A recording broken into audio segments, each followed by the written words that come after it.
নমস্কার বন্ধুরা, আপনারা শুনছেন বাংলার অন্যতম গল্প পাঠের চ্যানেল ধুলোবালি টেলস। আর আজকে আমাদের গল্প ভুলের শেষে, কলমে ঝুম্পা মণ্ডল। তাহলে শুরু হচ্ছে আজকের গল্প।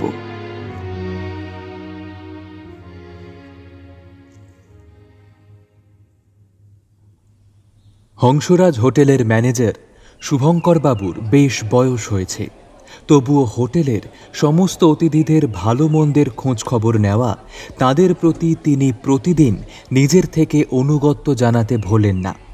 আজও তিনি সেইটাই করছিলেন। এমন সময় দাদু বলে তার কোলের উপর ঝাঁপিয়ে পড়ল গুবলাই।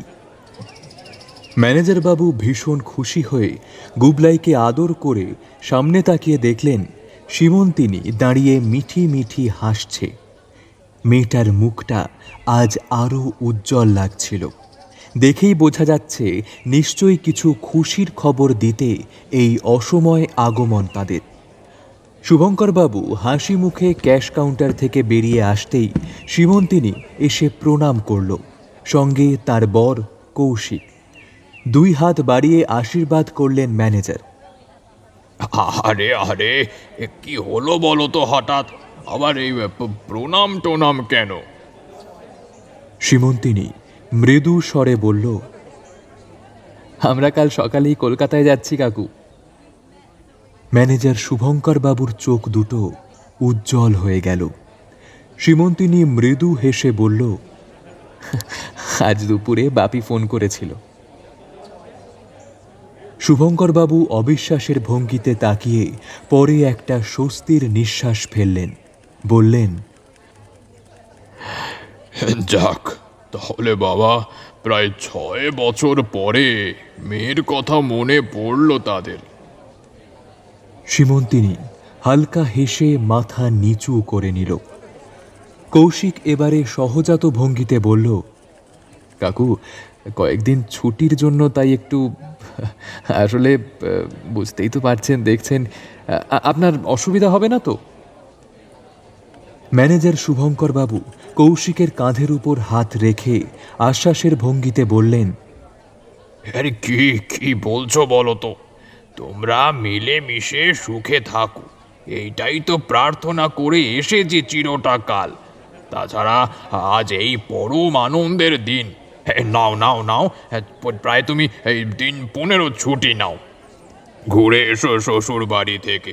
আর হ্যাঁ, শ্বশুরকে বুঝিয়ে এসো যে এত ভালো জামাই পৃথিবীতে খুঁজলেও দুটি পেতেন না তিনি।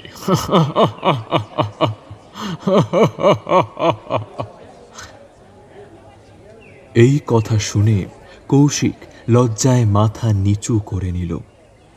বছর পাঁচেকের গুবলাই ইতিমধ্যে দুরন্তপনা শুরু করে দিয়েছে হোটেলের অন্যান্য স্টাফদের সাথে। স্টাফরাও ভীষণ ভালোবাসে গুবলাইকে। তারা অনেকেই জানে সীমন্তিনী ম্যানেজার বাবুর ভাইজি হন, কিন্তু কিছু পুরনো স্টাফরা জানেন আসলে ম্যানেজার বাবুর সাতকুলে কেউ নেই। সীমন্তিনী রক্তের সম্পর্কে কেউই হন না ম্যানেজার বাবুর, অথচ কি ভীষণ মায়া তার এই মেয়েটার উপরে, একেবারে নিজের মেয়ের মতো দেখেন। শুভঙ্কর বাবু হাঁটুর ব্যথায় গুবলাইয়ের সাথে দৌড়ত্তিতে পেরে ওঠেন না আজকাল, তবুও তাকে কাঁধ ছাড়া করতে যে মন চায় না তার। প্রতিদিন একবার সীমন্তীদের বাড়িতে ঢু মারবেনি।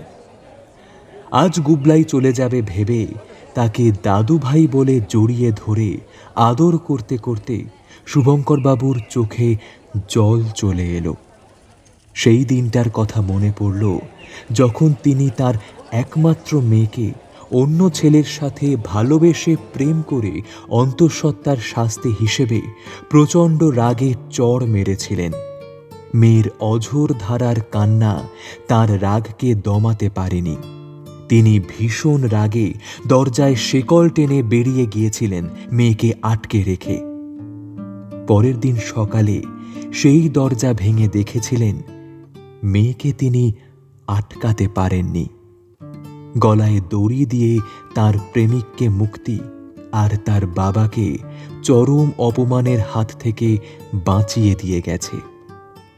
সেদিন শুভঙ্করবাবু ভীষণ কাঁদতে কাঁদতে এই আফসোস করেছিলেন, মেয়ে ভুল করেছিল ঠিকই, কিন্তু সেও যে প্রেমিকার দ্বারা প্রতারিত হয়ে নিজেই খুব মানসিক কষ্টে ছিল।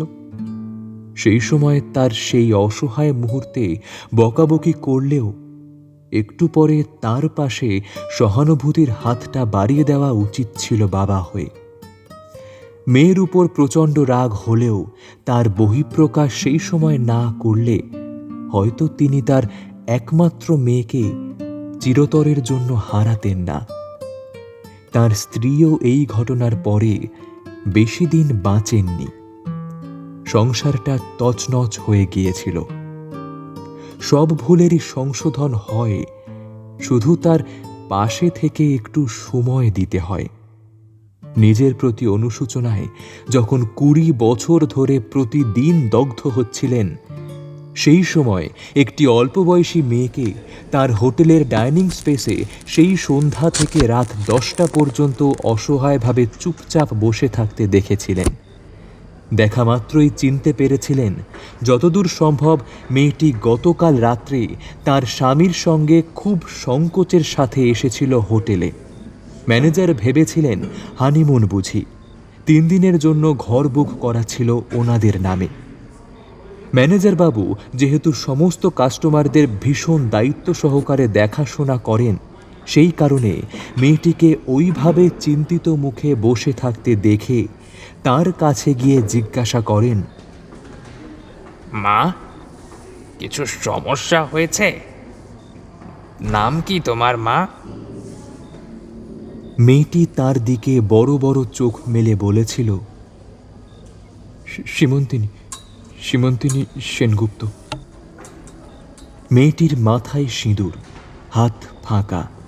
কেমন একটা অদ্ভুত লাগলো। নিজের লিভিং রুমে ডেকে শুনলেন আরেকটা প্রতারণার সেই চিরন্তন গল্প। বড়লোকের একমাত্র মেয়ে, পড়াশোনায় ভালো, এফবিতে আলাপ, তারপর প্রেম, আর গতকালকের সেই ছেলের সাথেই।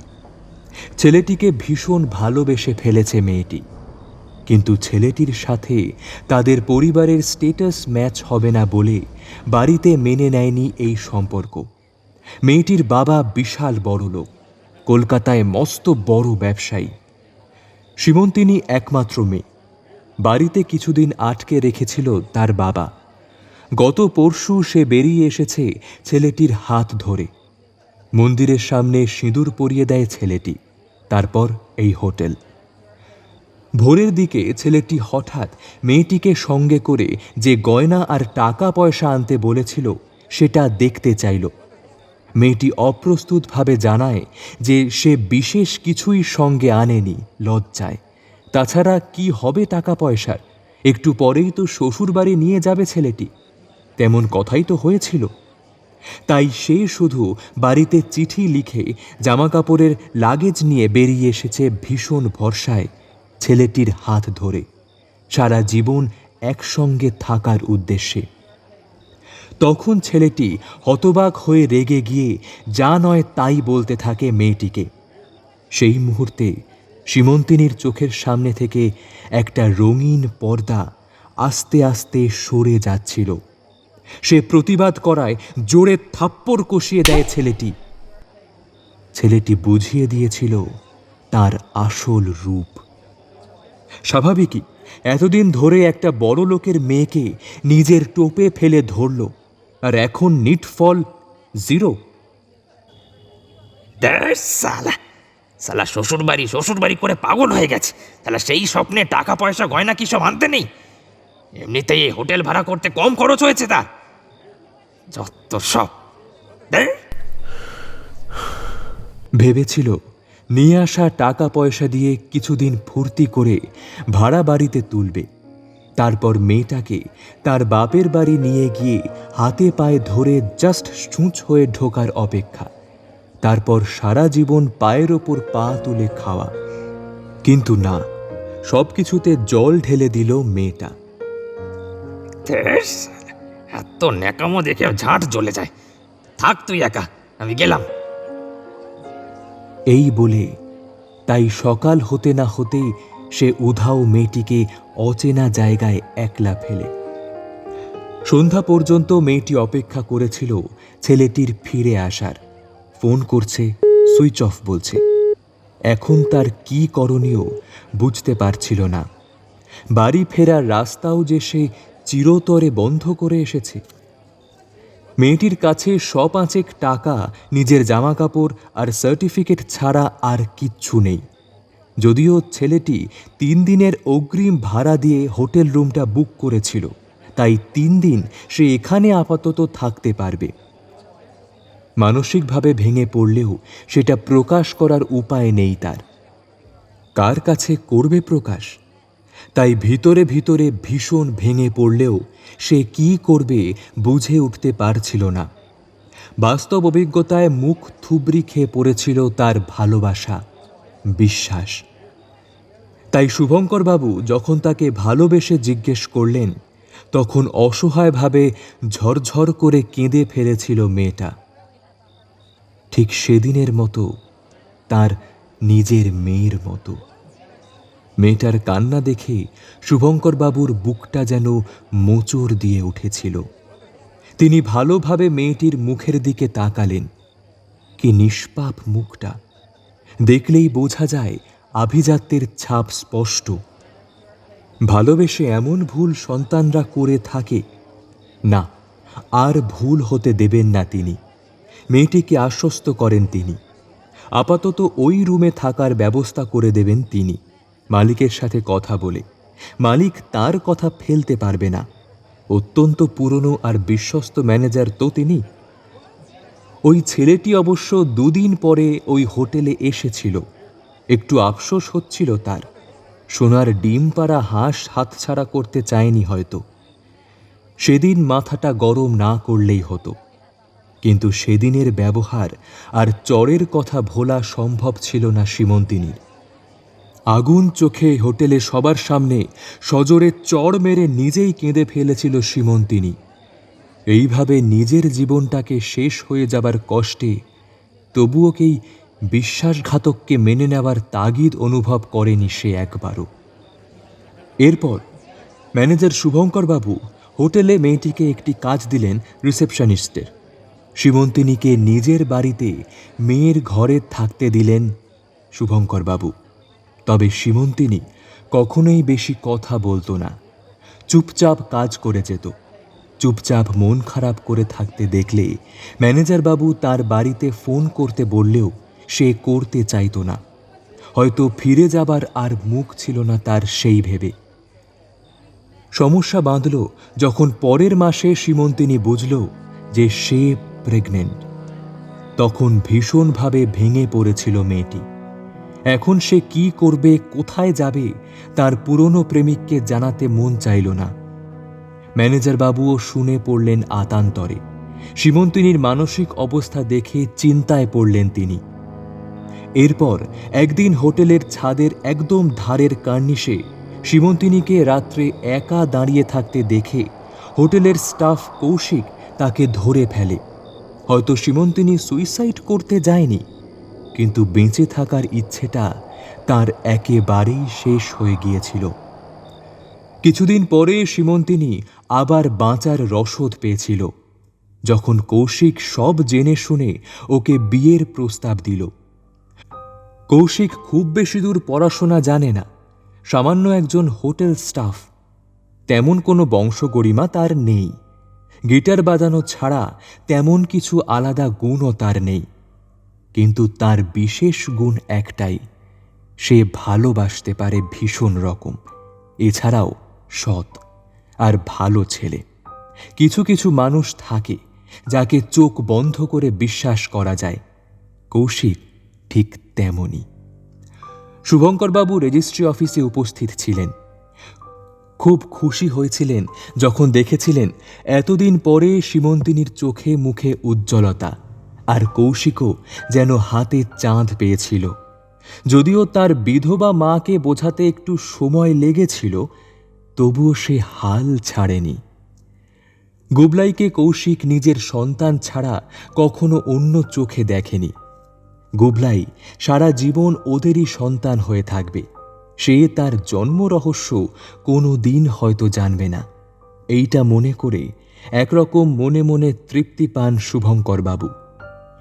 শুভঙ্করবাবু কৌশিককে প্রাণ ভরে আশীর্বাদ করেছিলেন। কৌশিকের মতো এত বড় বুকের পাটা কয়জনের হয় বলুন তো? কৌশিককে দেখলে বোঝা যায় পৃথিবীতে খারাপ মানুষের সাথে ভালো মানুষও আছে, শুধু সবাই সন্ধান পায় না। সেদিন ফাঁকা বাড়িতে ফিরে নিজের মেয়ের জন্য খুব কেঁদেছিলেন তিনি। বুঝেছিলেন সমস্ত ভুল হয়তো একদিন সংশোধন হয় যদি তাকে বেশ কিছুটা সময় দেওয়া যায়। যখন গুবলাই বছর খানেকের, তখন সীমন্তিনী একটা বেসরকারি স্কুলে চাকরি পায়। এরপর শাশুড়িও মারা গেলেন। অনেক চড়াই উতরাই পেরিয়ে জীবনটা যখন একটু থিতু মনে হয়েছিল, মাথা উঁচু করে বাঁচার মতো হয়েছিল, তখন একদিন সীমন্তিনী কৌশিককে নিয়ে তার বাপিকে ফোন করেছিল ভীষণ আশা নিয়ে।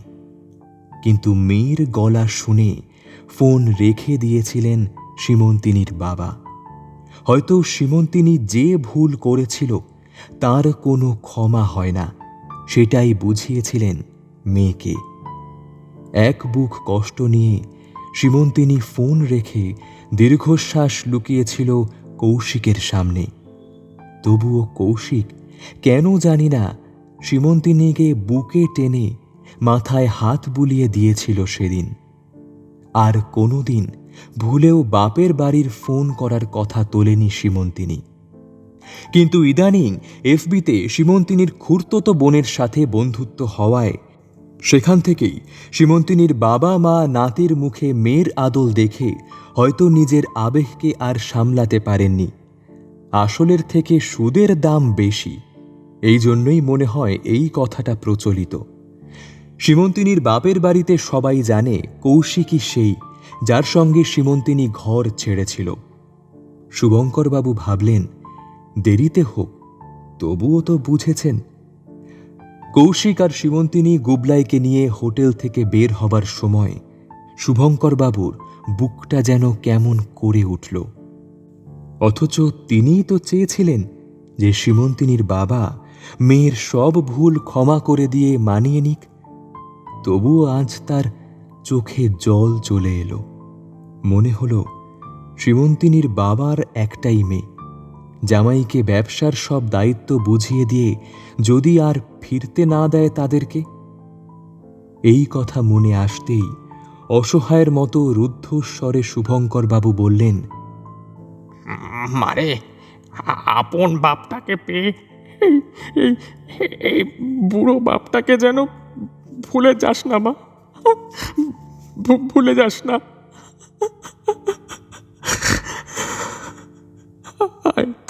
তোরা ভালো থাক। এই কথায় সীমন্তিনী পিছন ফিরে শুভঙ্করবাবুর দিকে সজল চোখে তাকিয়ে আর নিজেকে ধরে রাখতে পারল না। দৌড়ে এসে তার জীবনের এই নতুন জীবনদাতার বুকের উপর ঝাঁপিয়ে পড়ে ঝরঝর করে কেঁদে ফেলে বলল, আমি আবার আসবই বাবা, আমি আসবই, তুমি তুমি দেখো আমি আসবই। এতদিন পরে সীমন্তিনীর মুখে বাবা ডাক শুনে শুভঙ্করবাবু তার হারিয়ে যাওয়া মেয়েকে যেন সত্যিকারের ফিরে পেলেন। গভীর ভালোবাসায় মেয়েকে জড়িয়ে কেঁদে ফেললেন তিনি।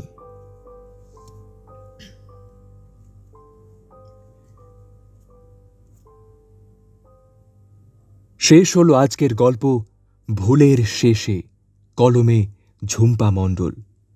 কেমন লাগলো আজকের আমাদের এই গল্প অবশ্যই কমেন্ট করে জানাবেন। আর যারা নতুন আমাদের চ্যানেলে, তাহলে অবশ্যই চ্যানেলটিকে সাবস্ক্রাইব করে দেবেন এবং বেল আইকনটি অবশ্যই ক্লিক করবেন, যাতে আমরা যখনই কোনো নতুন গল্প দিই সেটার সরাসরি নোটিফিকেশন আপনার কাছে সবার প্রথমে চলে যায়। তাহলে দেখা হচ্ছে আবার পরের সপ্তাহে আরও একটি নতুন গল্প নিয়ে। Till then stay tuned and keep watching বাংলার সবথেকে বড় গল্প পাঠের চ্যানেল ধুলোবালি টেলস।